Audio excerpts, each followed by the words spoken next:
Yang terhormat Wakil Ketua DPRD Kabupaten Pesawaran Bapak Arya Guna beserta istri Ibu Solihah ya. Semoga beliau senantiasa dibimbing oleh Allah untuk menjadi wakil rakyat yang amanah, tidak akan pernah digeledah jaksa. Rame kebagusan nanti kalau tim jaksa datang. Tidak pernah ditangkap KPK ya. Menjadi wakil rakyat yang amanah, rezekinya barokah, keluarganya sakinah, anak-anaknya solih dan solihah semua. Karena putra beliau hari ini sedang menuntut ilmu di Turki. Turki adalah salah satu negeri peradaban Islam. Mudah-mudahan punya istri orang Turki ya. Enggak mau. Oh, mancung-mancung orang Turki mah. Atau Turki sini turunan kita ya. Ngelamarnya jauh kan? Ngelamarnya jauh. Tinggal boyong aja itu. Selanjutnya yang terhormat Bapak Kepala Desa Kebagusan Pak Thohir beserta istri. Bu Thohir yang mana? Ibu Thohir itu artinya orang yang sudah bersuci, bersih ya. Apalagi beliau baru pulang umroh, doanya mustajabah. Waktu umroh di Multazam doanya minta apa Pak Thohir? Apa minta bini muda? Ibu langsung awas lu ya. Minta istri solihah ya. Kita doakan Pak Thohir beserta Ibu sehat walafiat. Allah bimbing dalam memimpin desa Kebagusan, dan Allah berkahi beserta anak keturunannya solih dan solihah. Amin. Selanjutnya yang saya hormati Pak Kadus, Pak Moko ya Pak ya panggilannya, Pak Moko yang manis ya, Pak Woko yang manis. Tadi istrinya yang mimpin salawatan ya, mantap ya. Mudah-mudahan Pak Kadus juga rezekinya lancar. Gajinya berapa Pak jadi Kadus? Gajinya dirapel biasanya ya. Lancar Pak. Lancar, alhamdulillah. Kemudian para kiai, para asatid yang tidak dapat saya sebutkan satu persatunya. Ada sahabat saya Ustadz Israel ya Pak. Israel atau Israel sih? Oh Israel ya, kira ini Israel. Jadi para ustadz, para kesepuhan yang tidak dapat saya sebutkan satu persatu karena belum hafal nama panjenengan. Tokoh agama, tokoh adat, tokoh masyarakat Kebagusan, pengurus takmir masjid Al-Fattah Dusun Kampung Sawah ya. Bapak-bapak dan ibu-ibu semuanya apa kabar? Sehat?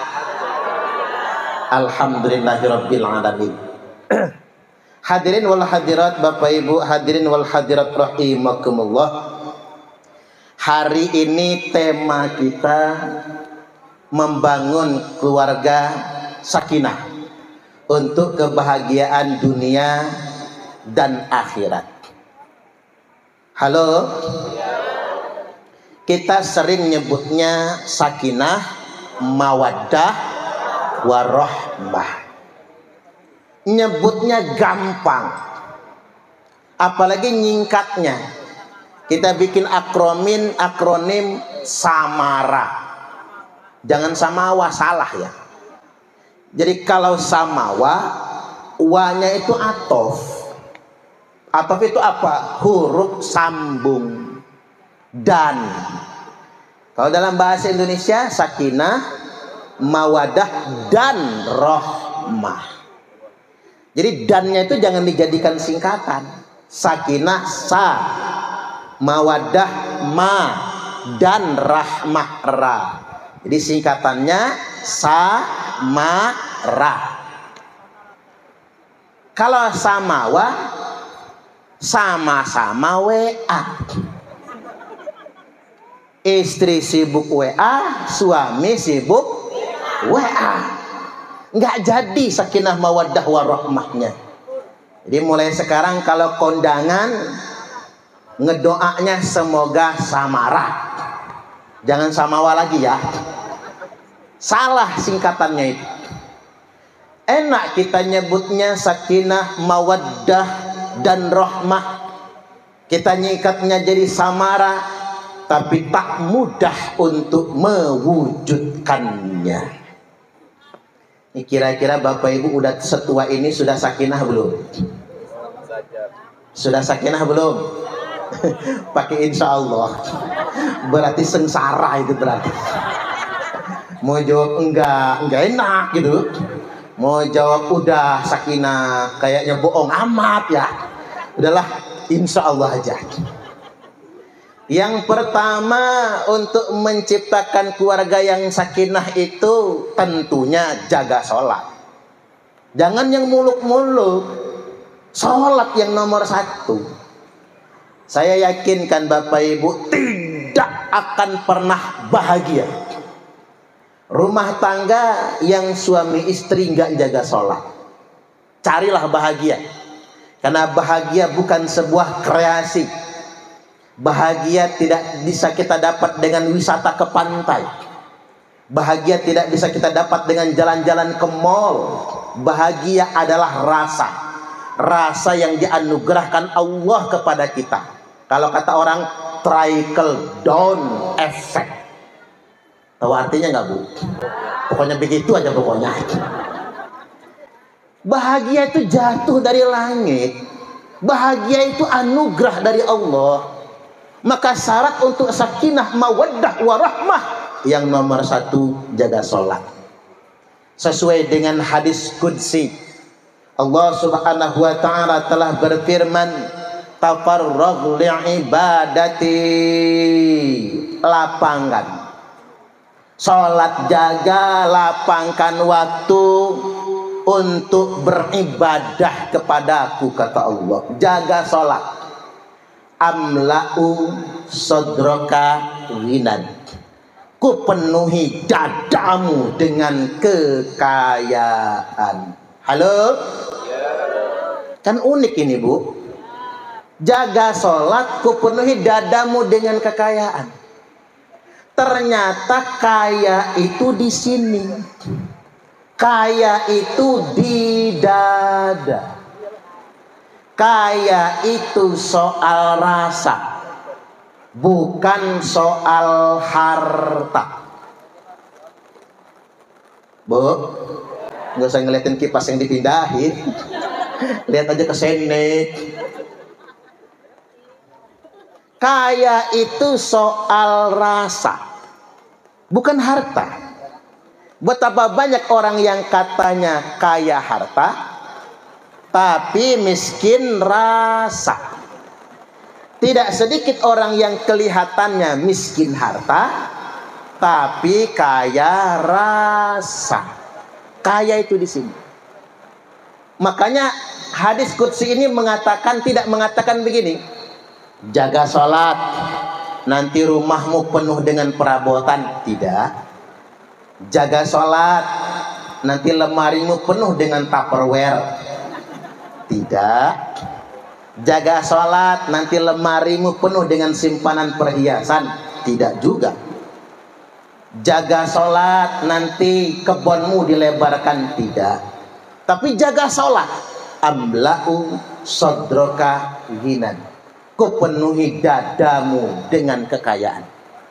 Wa asyudda faqroka, dan tiba saatnya, tiba waktunya, engkau akan mengalami kekurangan. Saat engkau sedang kurang, Allah cukupkan. Nah ini enak. Sekaya-kaya manusia ada masa kurangnya. Secukup-cukupnya saya ada masa kurangnya. Secukup-cukupnya Pak Arya ada masa kurangnya. Pak Arya kurang apa? Kurang istri nggak? Oh enggak ya, udah cukup ya, udah cukup. Mentang-mentang ada istri, enggak katanya. Sekurang-kurang manusia itu ada masa, secukup-cukup manusia ada masa kurangnya. Saat kita sedang kurang, Allah cukupkan. Coba lihat Pak Abu Rizal Bakri. Kalau saya ngayal jadi anaknya Abu Rizal Bakri, Suparman Abu Rizal Bakri. Pikir saya kalau jadi anaknya Abu Rizal Bakri, udah anteng aja hidup ini. Ternyata sesugih-sugihnya Pak Abu Rizal Bakri masih ada kurang. Apalagi waktu peristiwa lumpur Lapindo. Bahkan betapa membanggakannya Pak Abu Rizal Bakri bangun Masjid Al-Bakri, Masjid Raya Provinsi Lampung. Kita sempat berpikir alangkah enaknya kalau kita jadi Pak Abu Rizal Bakri, tapi sekaya-kaya beliau tetap ada waktunya dia merasa kurang. Nah, orang yang rajin sholat lagi kurang pun mentok, nanti Allah cukupkan.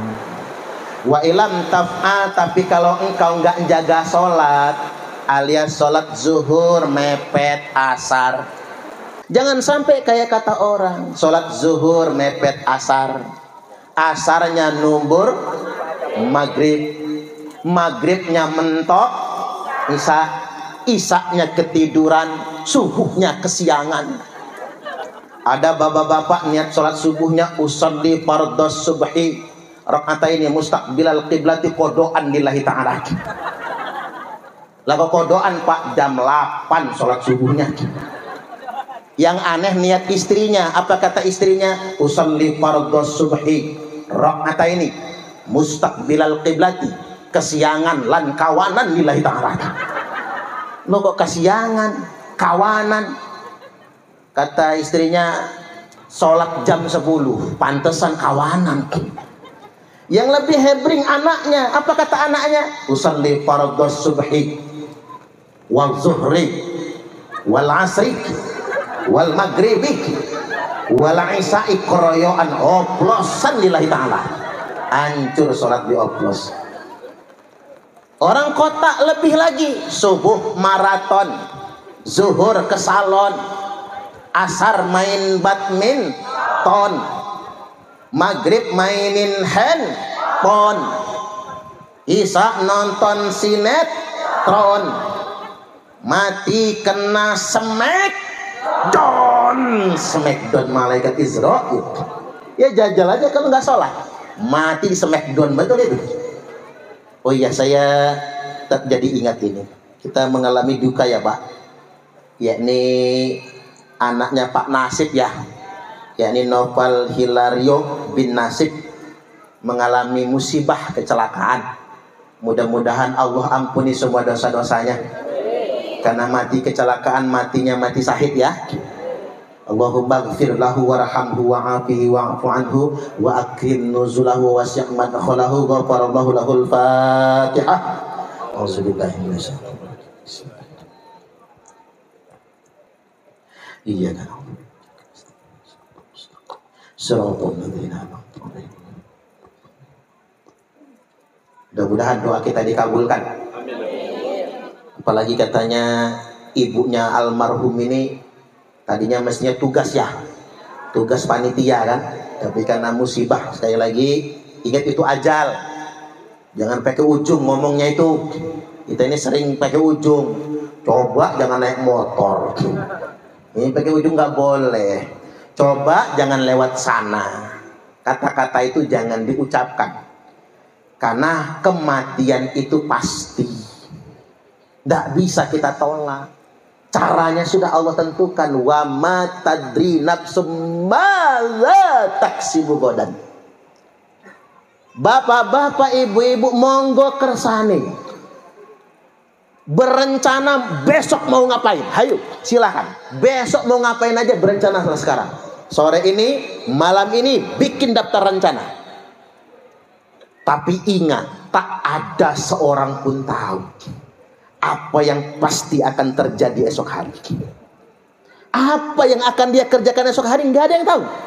Wa ma tadri nafsum bi ayyi ardin tamut, dan tak ada yang tahu di bumi mana dia akan dimatikan oleh Allah.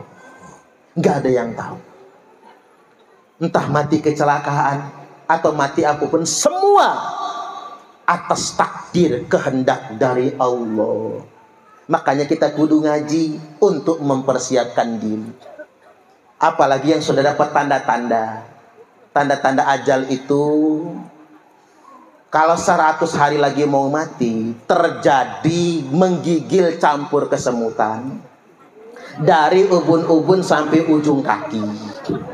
Kejadiannya berasar sampai menjelang maghrib.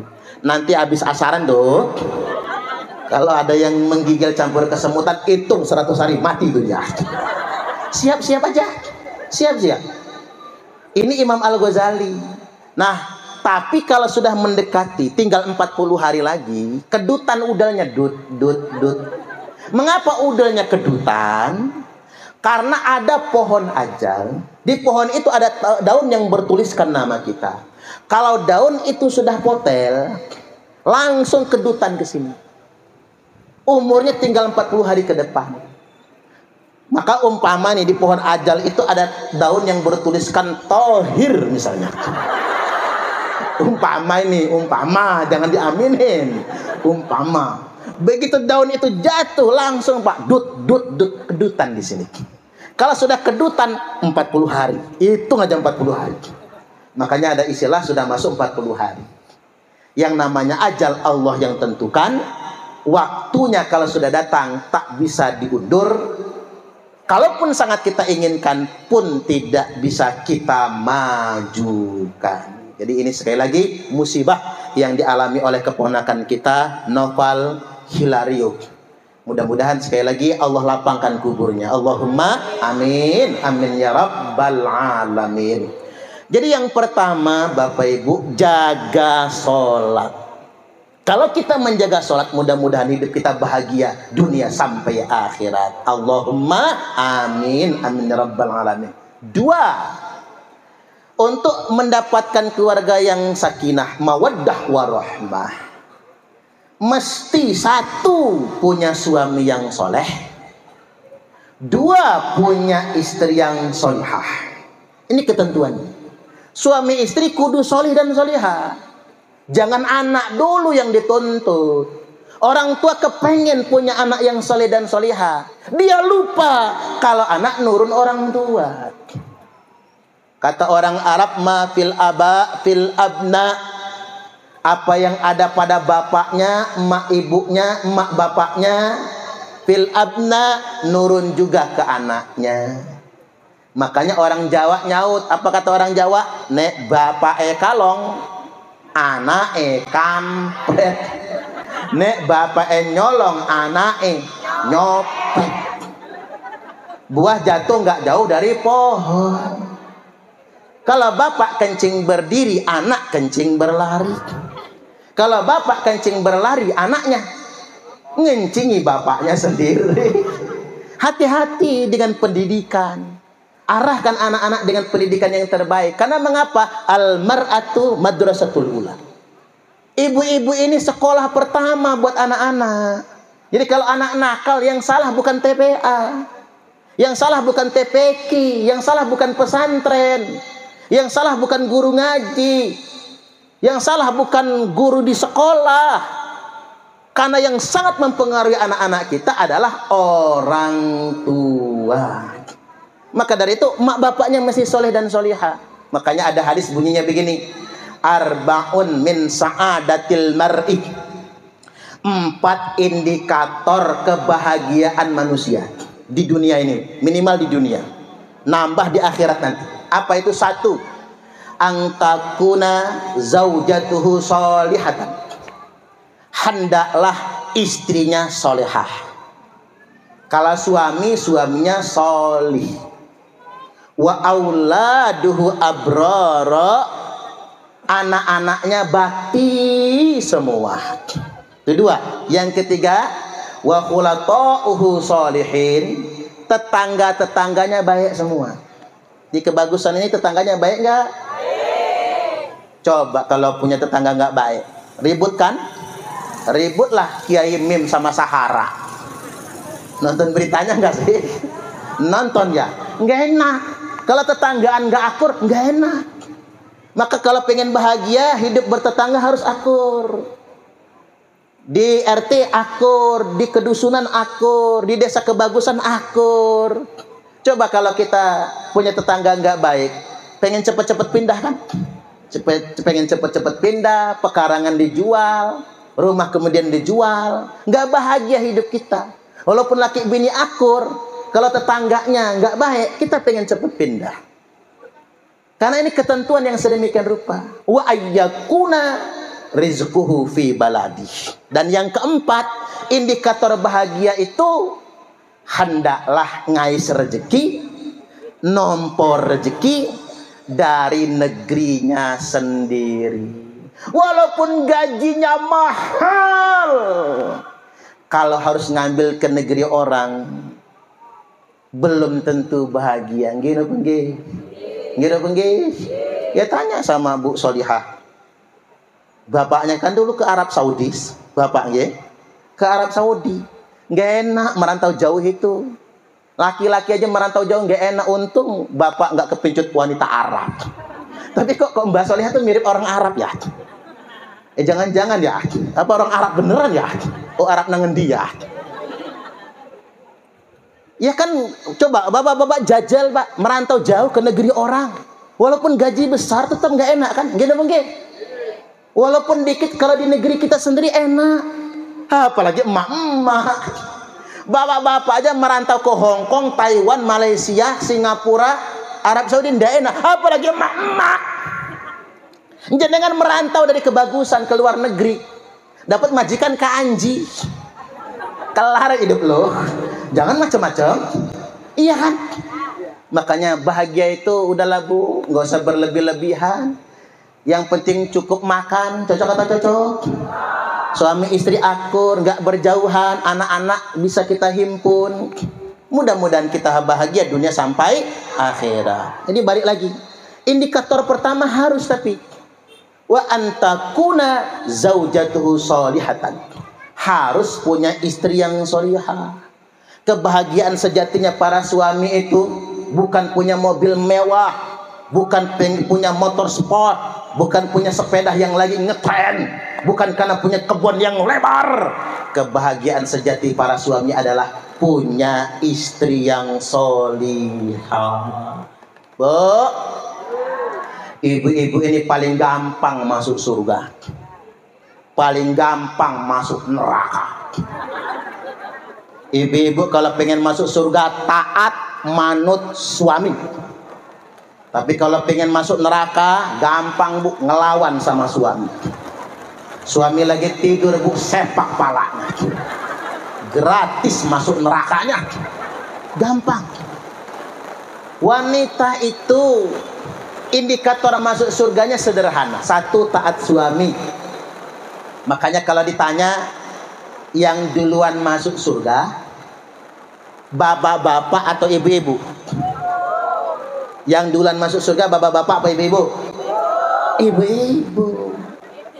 Karena ibu-ibu pertanyaannya cuma 4. Idza shallatil mar'atu khamsaha.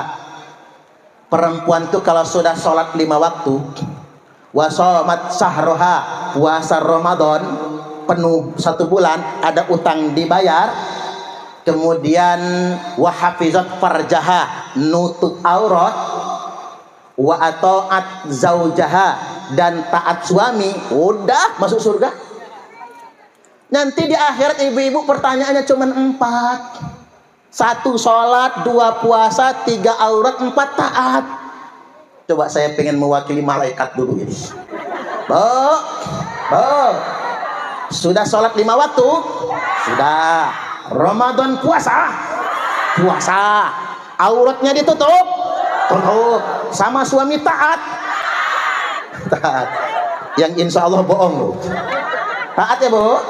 Jawab aja taat ya. Udah kalau sudah begitu, monggo kata malaikat, monggo kersane, malah pakai bahasa Jawa lagi malaikat itu ya. Monggo kersane, masuk surga dari pintu surga mana saja yang dia suka. Paling gampang bagi ibu-ibu itu. Yang penting tadi jadi jaga sholat, jaga Ramadan puasanya, kemudian tutup auratnya. Jangan pula sengaja ditunjuk-tunjukin, Bu. Saya aja kadang-kadang lupa istighfar saya. Ibu-ibu itu pakai kelambi sing lekton sing kele ketok. Kadang-kadang ditutup atasnya, bawah kelihatan. Bawah ditutup, atas yang kelihatan. Atas bawah ditutup, udahnya nongol. Depan ditutup, bokong yang nongol. Bokong ditutup, depan yang kelihatan.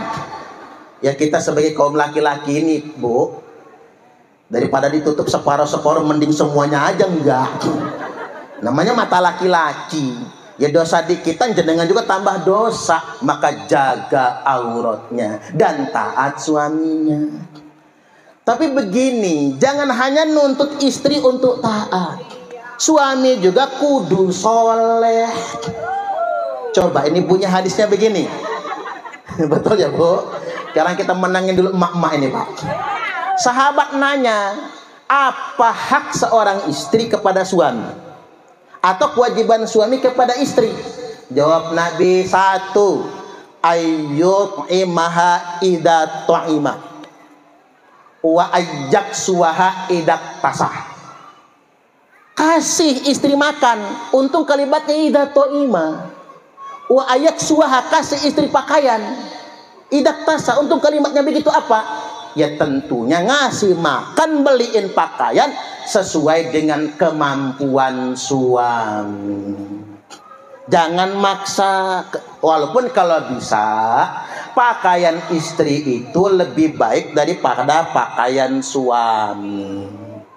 Jangan sampai suaminya keren nyetil kemana-mana, ketiban bininya kemana-mana pakai daster, ke pasar daster, kondangan daster, pengajian daster, tidur daster.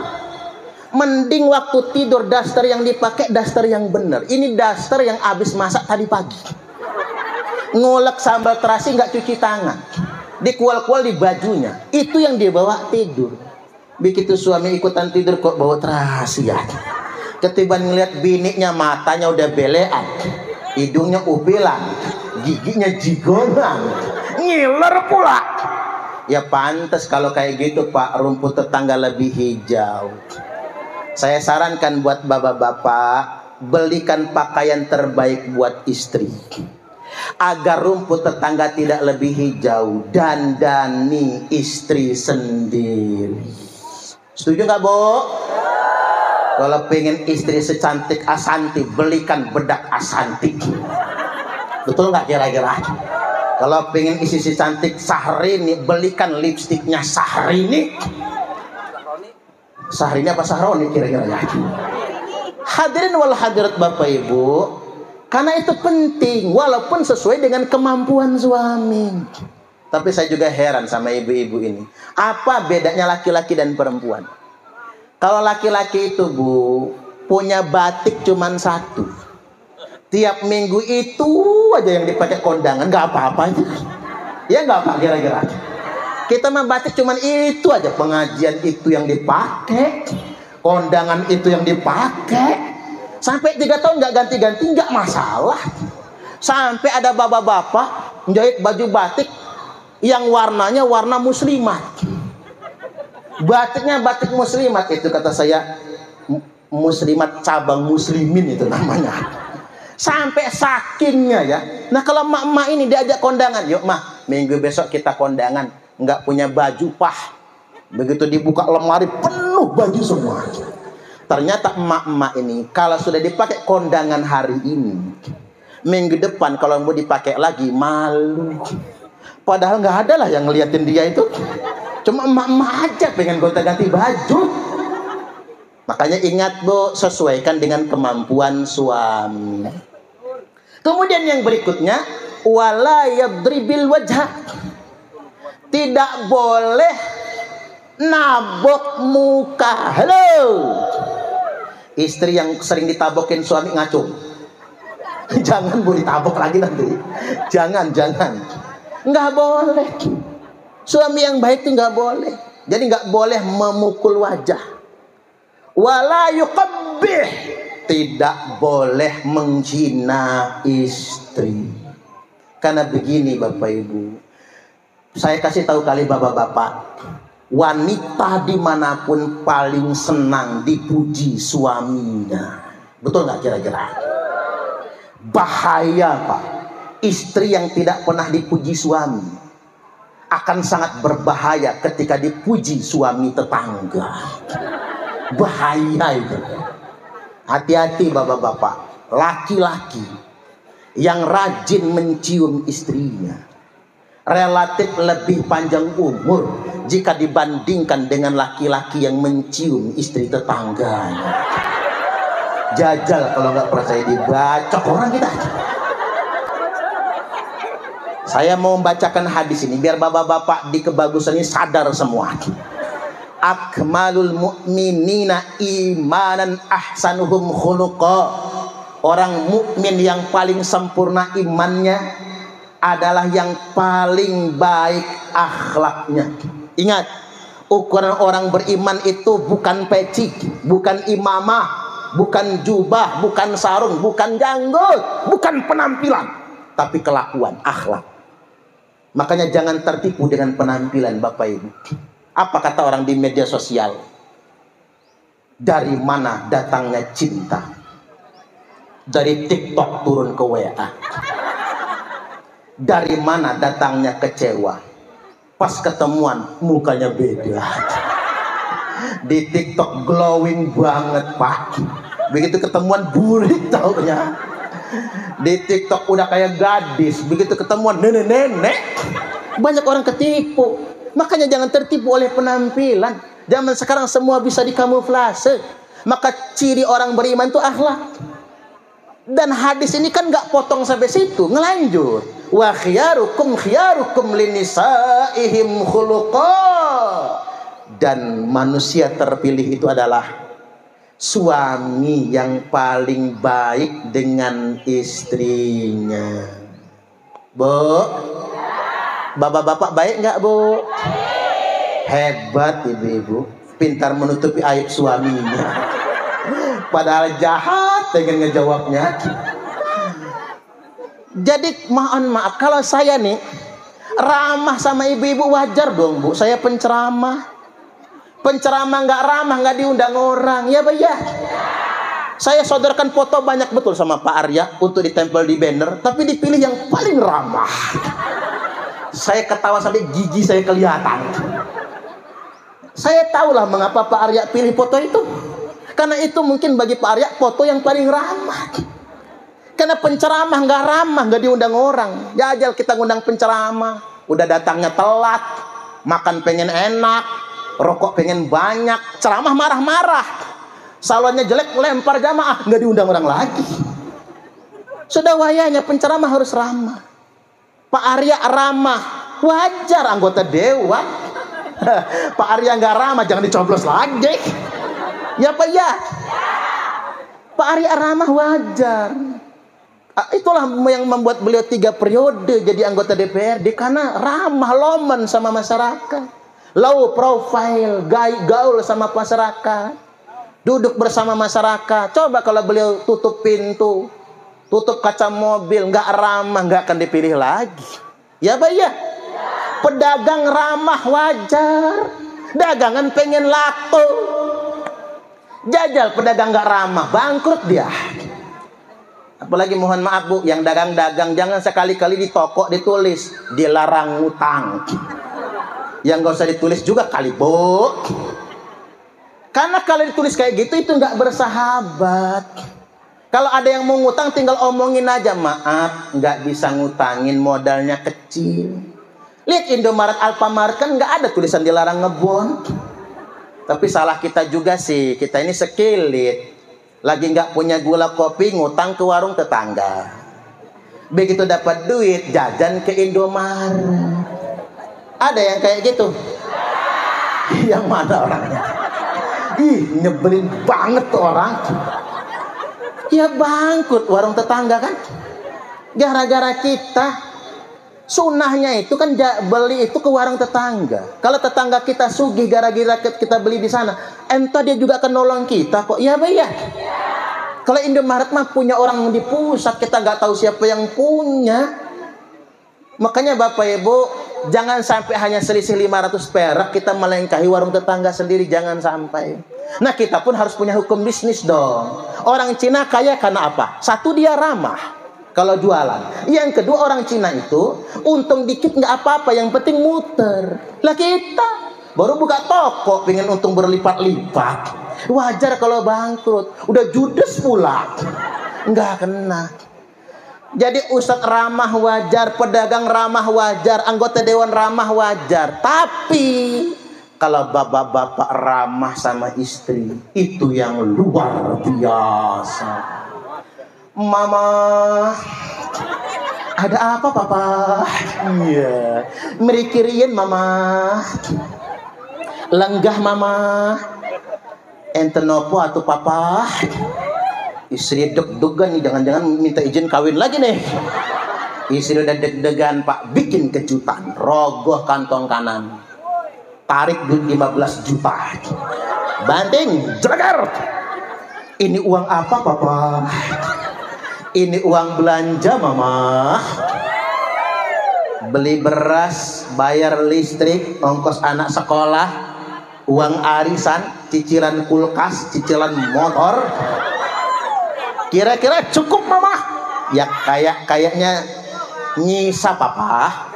Ya kalau nyisa turahannya simpen kalih mama. Alhamdulillah. Jadi sisaan jangan ditanya pak, percaya sama istri, dia yang nyimpen duit. Cocok atau cocok?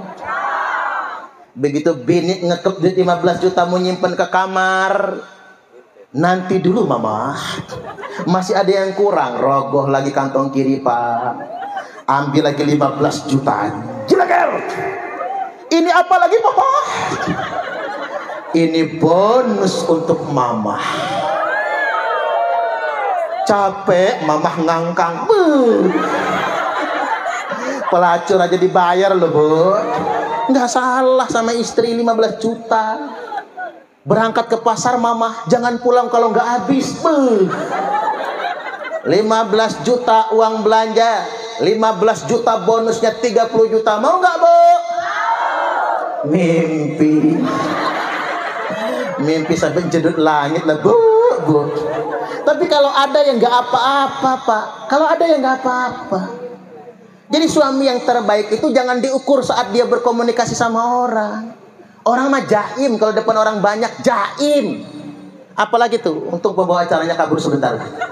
Pembawa acara tadi cantik itu. Pasti cowok-cowok yang ngedeket itu jaim semua itu. Iya kan ya? Pasti jaim. Modus, banyak modusnya. Cuman kalau bapak-bapak sama istri, itu manis dan penyayang itu yang luar biasa. Mulai sekarang pak, baik-baik sama istri. Insya Allah. Ingat, wala yuqabbih, jangan sekali-kali menghina wajah istri. Karena istri nggak mau dihina bapak ibu. Biarkan orang menghina, tapi ingat dia nggak mau dihina oleh suaminya sendiri. Dan sakit hatinya kalau dibanding-bandingkan sama mantannya. Sakit, jangan sampai sedemikian rupa. Artinya harus klop, suami solih, istri solihah. Insya Allah 2 dapatnya. Yang ketiga, kalau ingin keluarga yang sakinah, mawaddah warahmah, bahagia dunia sampai akhirat, jadilah orang yang senantiasa bersyukur. La in syakartum la azidannakum. Niscaya jika kalian semua bersyukur, maka pasti akan ditambah nikmat untuk kalian. Makanya begini, halo, bukan kaya yang menjadikan Anda bahagia, tapi rasa bahagia yang menjadikan Anda kaya. Bukan kaya yang menjadikan Anda bersyukur, tapi bersyukurlah yang membuat Anda berasa kaya. Halo, Makanya definisi syukur itu adalah cukup. Itu syukur. Makanya di Quran disebutkan wa annahu huwa adhaka wa abka. Allah yang ciptakan tawa dan tangis. Wa annahu huwa amata wa ahya. Allah yang ciptakan mati dan hidup. Wa annahu khalaqal zawjaini dzakara wal untha. Allah ciptakan manusia berpasang-pasangan laki-laki dan perempuan. Allah menciptakan tawa dan tangis. Allah menciptakan mati dan hidup. Allah menciptakan laki-laki dan perempuan. Allah menciptakan kaya dan nah, itulah salahnya kita. Al-Quran tidak mengatakan miskin. Wa annahu huwa aghna wa aqna. Allah yang menciptakan kaya dan cukup.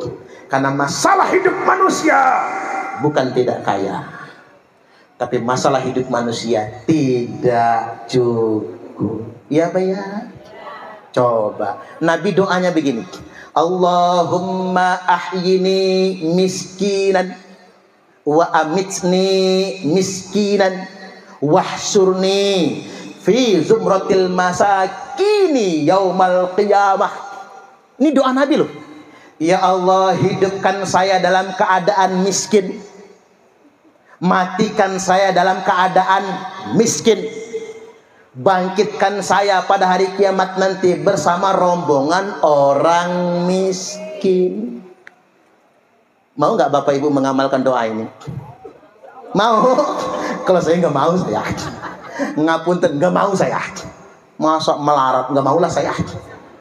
Tapi ingat Bapak Ibu, setelah saya amati Nabi doa minta miskin, Nabi kan doa nggak minta kaya.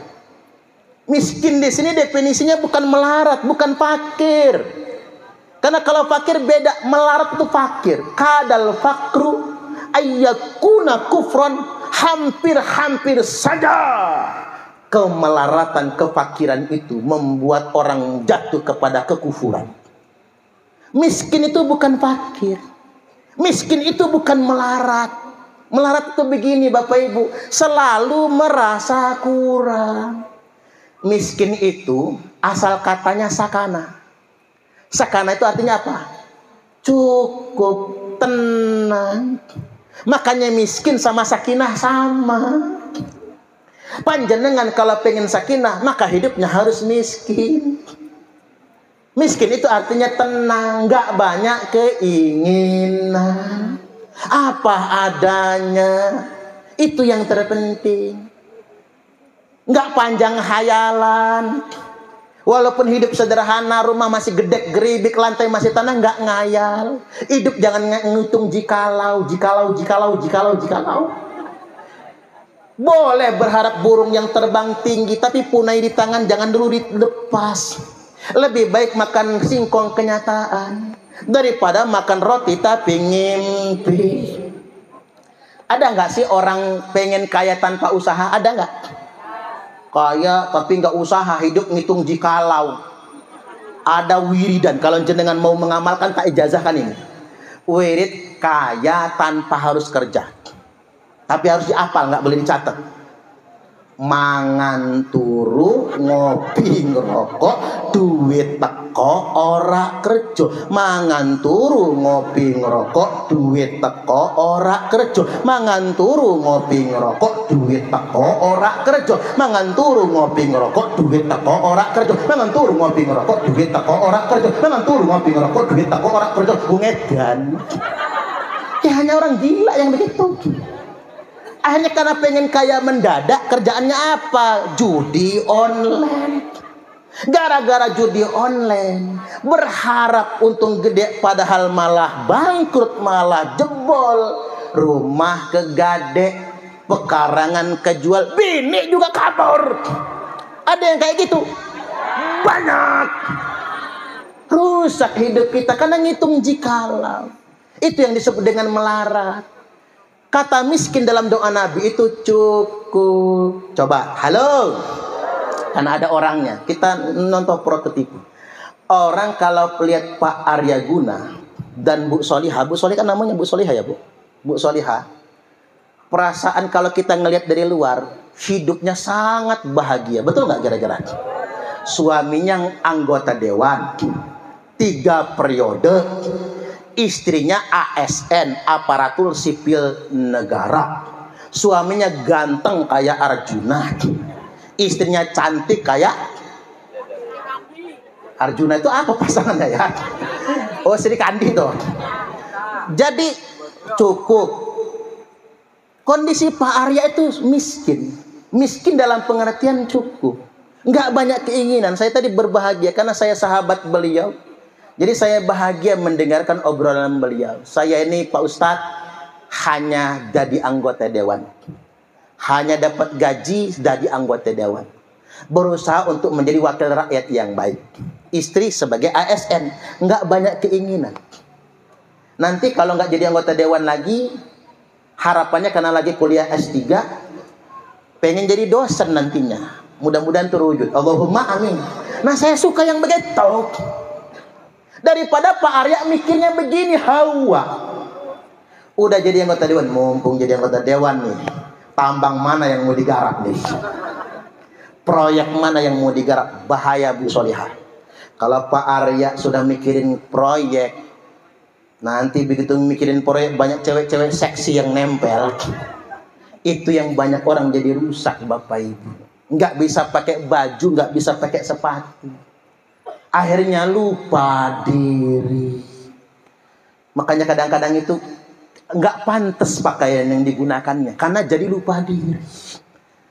Hakikatnya dia tidak kaya karena tidak cukup. Hakikatnya dia dalam keadaan kekurangan. Makanya di Indonesia ini banyak orang kaya tapi mentalnya miskin. Ya Pak ya, buktinya rumah sudah gedong tapi masih nerima PKH. Ada nggak sih? Nah, itu mental. Sudah cukup ada penghasilan tapi masih aja ngarep bansos. Wayahnya bansos cair, yang pening Pak Kadus, Pak Woko. Karena omongan orang itu yang gak enak. Kadang-kadang Pak Kades enaknya gak enak betul. Bansos itu kan jadi fitnah kan. Dibagi ke semua orang gak cukup. Dibagi sebagian, yang gak kebagian ngoceh. Sekilit Pak Kadus, saudara dia kebagian, kita mah enggak. Pening Pak Kadus. Bu Kadus akhirnya nangis. Apa kata Bu Kadus? Udah Pak, berhenti aja jadi Kadus daripada diomong orang. Enggak mah nanti kita ngomong sama Pak Kades, saudara-saudara kita tuh coret aja, ganti orang lain semua aja. Begitu cair bansos, saudara Pak Kades dicoret semua, orang lain kebagian. Apa kata saudara? Nggak ada guna punya saudara jadi Kadus. Repot Pak. Saudara Dewe nggak negor gara-gara bansos itu. Halo, saya ingin sampaikan sama panjenengan, walaupun kita nggak dapat bantuan pemerintah, nggak urung, kita dapat rezeki dari Allah. Ya bayar, yakinlah rezeki itu dari Allah, bukan dari Pak Kades, bukan dari Pak Kadus, bukan dari siapapun. Rezeki dari Allah. Nah, syukur itu selain merasa cukup Bapak Ibu, bisa menggunakannya. Makanya kan bunyinya begini, Rabbi auzi'ni an ashkura ni'matakal lati an'amta 'alayya wa 'ala walidayya wa an a'mala sholihan tardah.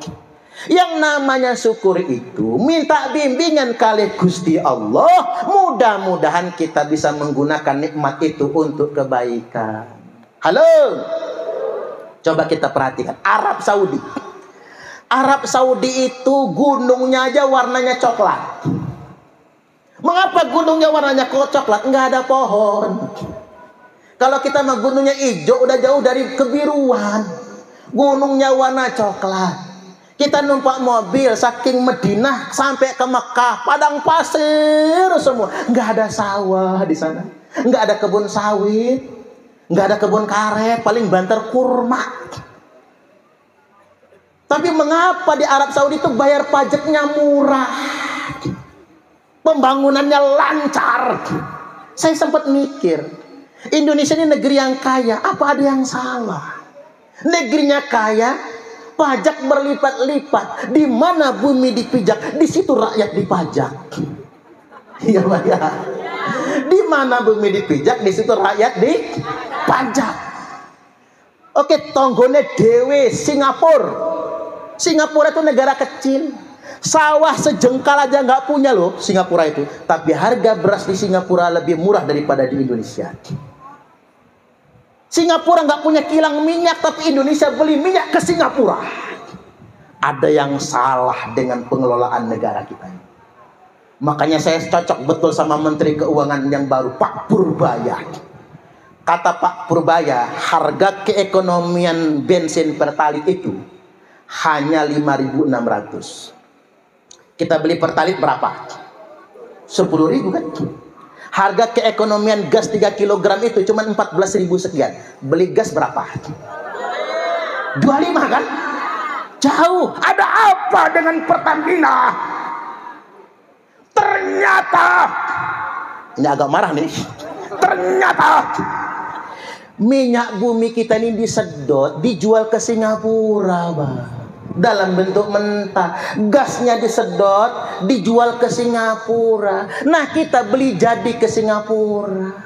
Minyak mentah kita diambil, kirim ke Singapura, oleh Singapura diproduksi, jual lagi ke Indonesia. Ini goblok nopo goblok? Goblok. Ini harus kasar saya. Indonesia negeri yang kaya, gemah, ripah, loh jinawi, toto tentrem kerto raharjo, murah sandang, murah pangan, bukan lautan tapi kolam susu. Jaring dan jala cukup menghidupimu, tiada badai, tiada topan kau temui. Ikan dan udang menghampiri dirimu, bukan lautan tapi kolam susu. Jaring dan jala cukup menghidupimu, tiada badai, tiada topan kau temui. Ikan dan udang menghampiri dirimu. Orang bilang tanah kita tanah surga, tongkat kayu dan batu jadi tanaman. Ini negeri kita tanah surga. Tapi mengapa kita melarat? Ada yang salah dengan pengelolaan negara kita ini. Korupsi merajalela. Kita tidak bisa menggunakan nikmat titipan Allah yang katanya Indonesia raya tercinta ini bocoran surga yang ada di bentangan garis khatulistiwa. Saking suburnya Indonesia ini, Indonesia adalah bocoran surga. Tapi ingat, ada yang salah. Kita titiplah semua Pak Arya, walaupun beliau tingkat kabupaten ya, saya doakan beliau jadi Bupati Pesawaran. Kalau Pak Arya jadi Bupati Pesawaran, jangan lupakan saya dong. Itu Bu Bupati coba, Bu Solihah, tetap begini-begini aja Pak Arya. Jangan berubah-berubah, nanti mentang-mentang jadi Bupati. Penteng. Biasa aja pokoknya. Ya kita nggak tahu kalau garis tangan, dia depan dia. Yang penting suara rakyat itu nggak bisa dibeli. Ya, kalau suara rakyat bisa dibeli ya repot. Kita ini ngapunten Bu, dikasih suami 100.000 sehari untuk belanja masih monyong. Tapi begitu dikasih caleg 100.000 buat 5 tahun, nyengir. Gimana nggak rusak demokrasi kita Bapak Ibu? Sulit kita mendapatkan pemimpin yang terbaik. Makanya alhamdulillah Pak Arya representasi dari yang tidak pakai uang itu. Kita bersyukur. Jadi balik lagi Bapak Ibu hadirin wal hadirat, ada yang salah. Makanya mudah-mudahan negara kita semakin baik. Saya malah punya usulan, dikit lagi nggih, punya usulan sama pemerintah itu. Kalau bisa nih usulan tok, program MBG itu ganti aja sekolah bebas biaya. Setuju nggak kira-kira? Tepuk tangan. Bener loh, itu bagus itu program MBG itu Bapak. Karena ngapa? Di luar negeri itu mengapa nggak keracunan? Karena masaknya di sekolah, ada kantinnya, tinggal makan. Terus begini, saya berhitung di pondok saya, santri kan cuma bayar 400.000 sebulan. Makan di situ, mondok di situ, sekolah SD, SMP, SMA di situ juga 400.000. 400.000 itu cuma uang makan loh Bu. Sehari 13.000 uang makan itu. 3 kali makan, jadi sekali makan cuma 3.000 lebih dikit. MBG 15.000 untuk makan siang toh. Tapi di pesantren 13.000 3 kali makan, pagi, siang, malam. Kalau duit segitu dikasih ke pondok saya, lancar saya. Santri saya itu baru 100 Bapak Ibu. 100 kali 15.000 per hari, 450 sebulan, 145 juta. Biaya operasional pondok cuma 40 juta. Turah 5 juta itu. Nah sekarang karena santri saya separuh gak sanggup membayar, biaya operasional pondok 40 juta sebulan. Uang dari santri cuma 20 juta sebulan. Nombok saya. Nombok. Nggak apa-apa nombok juga.